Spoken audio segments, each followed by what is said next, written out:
Pessoal, tudo bom com vocês? Eu sou o professor de Educação Física, Flávio Nascimento, e vou iniciar a aula de hoje fazendo a minha autodescrição. Eu sou homem, alto, pardo, tenho cabelos curtos e pretos e estou vestindo uma camisa nas cores vermelha e preta. E na videoaula de hoje nós vamos aprender um pouco mais sobre o que devemos fazer para ter uma boa alimentação. E você, sabe o que é ter uma alimentação saudável? Uma alimentação saudável, diferentemente do que muitos pensam, não é uma alimentação cheia de restrições ou sem sabor. Ela é aquela que garante principalmente que seu organismo esteja recebendo todos os nutrientes que ele precisa. Para se ter uma alimentação realmente saudável, é preciso pensar em variedade, equilíbrio, quantidade e na segurança dos alimentos que estão sendo ingeridos. E não é novidade que a alimentação inadequada está relacionada com uma série de doenças, não é mesmo? Entre os principais problemas de saúde relacionados com uma má alimentação estão a obesidade, o diabetes, a hipertensão e até mesmo alguns tipos de cânceres. Não podemos nos esquecer ainda que uma alimentação deficiente é causa de desnutrição. Todos esses problemas são graves e podem levar o indivíduo à morte. Portanto, uma alimentação saudável é sinônimo de saúde. A má alimentação é cada vez mais comum nos nossos dias. A falta de tempo para apreciar a refeição,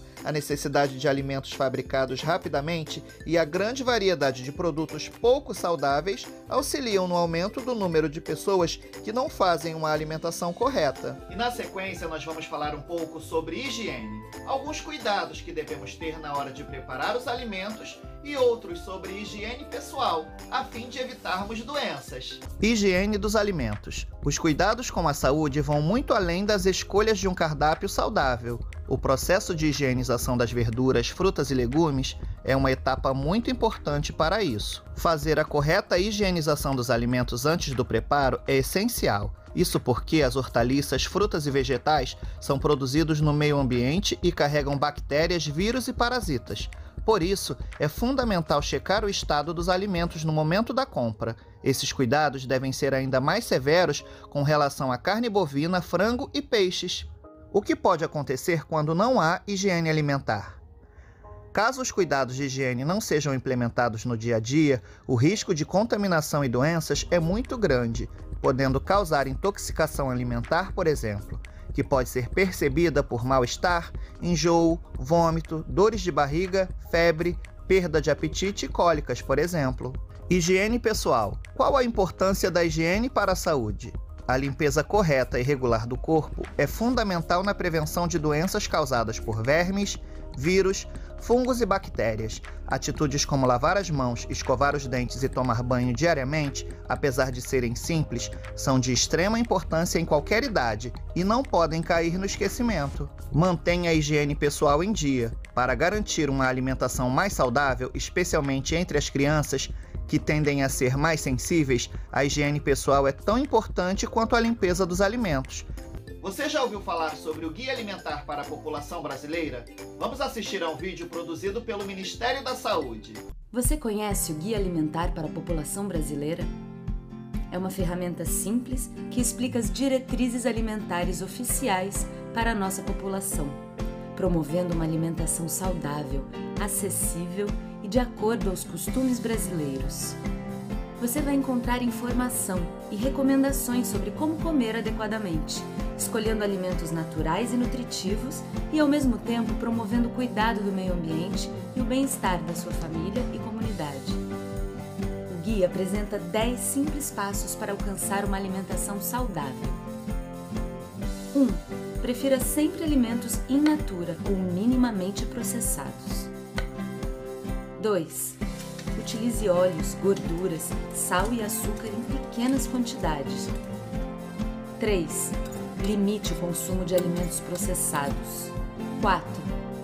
Evite alimentos ultraprocessados, que são aqueles que sofrem muitas alterações em seu preparo e contêm ingredientes que você não conhece. 5. Coma regularmente com atenção. Prefira alimentar-se em lugares tranquilos e limpos e na companhia de outras pessoas. 6. Faça suas compras em locais que tenham uma grande variedade de alimentos in natura. Quando possível, prefira os alimentos orgânicos e agroecológicos. 7. Desenvolva suas habilidades culinárias. Coloque a mão na massa, aprenda e compartilhe as suas receitas. 8. Planeje o seu tempo. Distribua as responsabilidades com a alimentação na sua casa. Comer bem é tarefa de todos. 9. Ao comer fora, prefira locais que façam a comida na hora. 10. Seja crítico. Existem muitos mitos e publicidade enganosa em torno da alimentação. Avalie as informações que chegam até você e aconselhe os seus amigos e familiares a fazerem o mesmo. Utilize o guia na sua casa, colégio, comunidade e serviço de saúde. Você estará ajudando a promover a saúde da sociedade brasileira, hoje e no futuro. E tem como separar a alimentação saudável e a prática de atividades físicas dos hábitos saudáveis? Claro que não, não é? Agora, vamos assistir alguns dos benefícios que a prática de atividades físicas podem proporcionar. A atividade física regular promove a melhora da postura corporal, combate o excesso de peso e de acúmulo de gordura, menor propensão às doenças cardíacas, melhora do tônus muscular, reduz o estresse e a indisposição, melhora na elasticidade e flexibilidade do corpo, melhora também a autoestima, aumenta a qualidade e a expectativa de vida, fortalece o sistema imunológico, promove a redução dos índices de colesterol. Os benefícios para a saúde são enormes. Além disso, melhoramos a qualidade de vida por meio da atividade física. Ela nos proporciona mais energia e disposição para as tarefas cotidianas. A atividade física traz também benefícios para a saúde mental. Há uma melhora no condicionamento mental quando passamos a gastar mais energia com exercícios. Sendo assim, a nossa concentração aumenta, consequentemente, a produtividade no trabalho e nos estudos também. E que tal agora relacionarmos alimentação saudável e atividade física? Uma vida saudável inclui, além de hábitos alimentares saudáveis, outras opções de estilo de vida. A atividade física possui estreita ligação com a alimentação.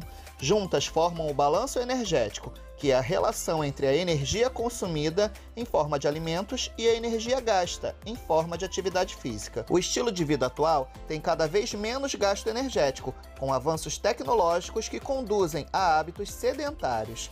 Quando temos um balanço energético positivo, é sinal de que estão sobrando calorias não gastas ao longo do dia, que se transformarão em peso corporal. Se o indivíduo está acima do peso, ele precisa fazer um balanço energético negativo, ou seja, comer menos e gastar mais. Se o indivíduo for obeso ou eutrófico e comer principalmente carboidratos e gorduras em excesso, mesmo praticando atividade física, essa quantia a mais vai se depositar sob forma de gordura no seu organismo. É muito importante mexer o corpo. E aí, gostaram da nossa aula? Lembrando que alimentação saudável e atividade física devem andar sempre juntas. Aproveito agora para convidar o professor Arthur, de Artes Visuais, que vem trazendo um conteúdo bastante interessante pra gente. Tchau, tchau. Até a próxima aula. Oi, eu sou o arte educador Arthur Cordeiro. Eu sou homem, branco, tenho os olhos castanhos, cabelo meio preto, meio grisalho. O meu nariz é médio e minha boca é grande. Hoje, em nossa videoaula de artes visuais, nós vamos conversar sobre a relação de arte e alimentação saudável. Tem muita gente que pensa que se alimentar é apenas conseguir energia, combustível suficiente para o seu corpo realizar a atividade. Mas nós vamos ver na aula de hoje que a alimentação saudável vai muito além do que conseguir nutrientes e energia para o seu corpo. A alimentação saudável passa também pela estética. Nós temos várias representações de festividades com comidas representadas na história da arte. Uma das mais conhecidas, por exemplo, é a Última Ceia, de Leonardo da Vinci. Mas Leonardo da Vinci não teve somente esse contato com a cozinha. Ele, por exemplo, foi o inventor do moinho de pimenta, do quebra-nozes, do moedor de alho e da panela de pressão. Ele também abriu um restaurante com outro pintor, com Botticelli. Tá certo que o restaurante foi um fracasso, quase que os dois foram à falência depois desse investimento. Percebam que os artistas sempre têm grande interação com a cozinha. Você sabe por quê? Esse envolvimento dos artistas com a cozinha, com o restaurante, com a alimentação, acontecia porque na época, antes da invenção de geladeira ou de conservantes que pudessem deixar a comida por mais tempo sem estragar, um dentre esses alimentos era o mais caro de todos: o açúcar. Sendo assim, o açúcar era reservado apenas para os artistas. Era essencial que alimentos como açúcar fossem manipulados por artistas, porque eles saberiam exatamente como manusear aquele material para extrair deles não só o sabor, mas que visualmente ficasse bonita aquela comida.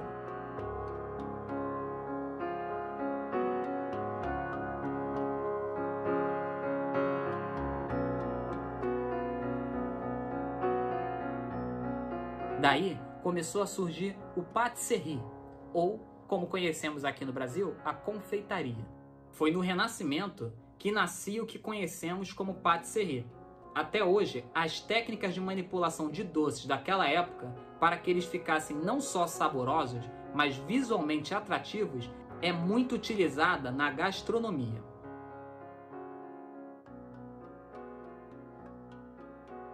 Lembram quando falei que comida é muito mais que só se alimentar para ter energia? A gastronomia é uma prática culinária que trabalha exatamente isso. A comida como uma experiência para os 5 sentidos, uma experiência para o paladar, quando combina elementos salgados, doces, azedos e amargos.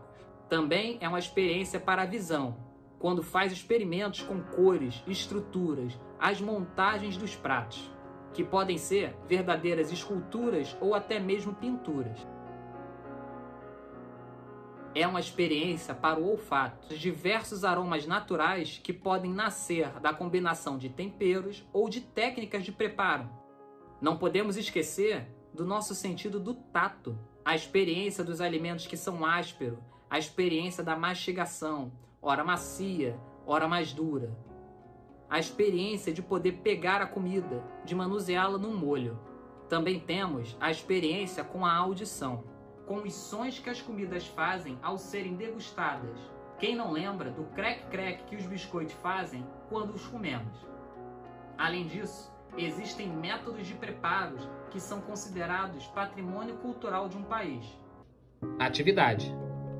Iremos fazer recortes buscando alimentos da cesta básica e os seus valores. Vamos recortá-los e com esses recortes iremos criar um desenho. Eu optei por fazer um rosto, mas você pode fazer uma casa, uma paisagem. O importante é que todos os itens do seu desenho sejam alimentos da cesta básica e os seus custos. Procure saber com seu professor de ciências ou de educação física quais são os alimentos da cesta básica.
Aí está a nossa obra.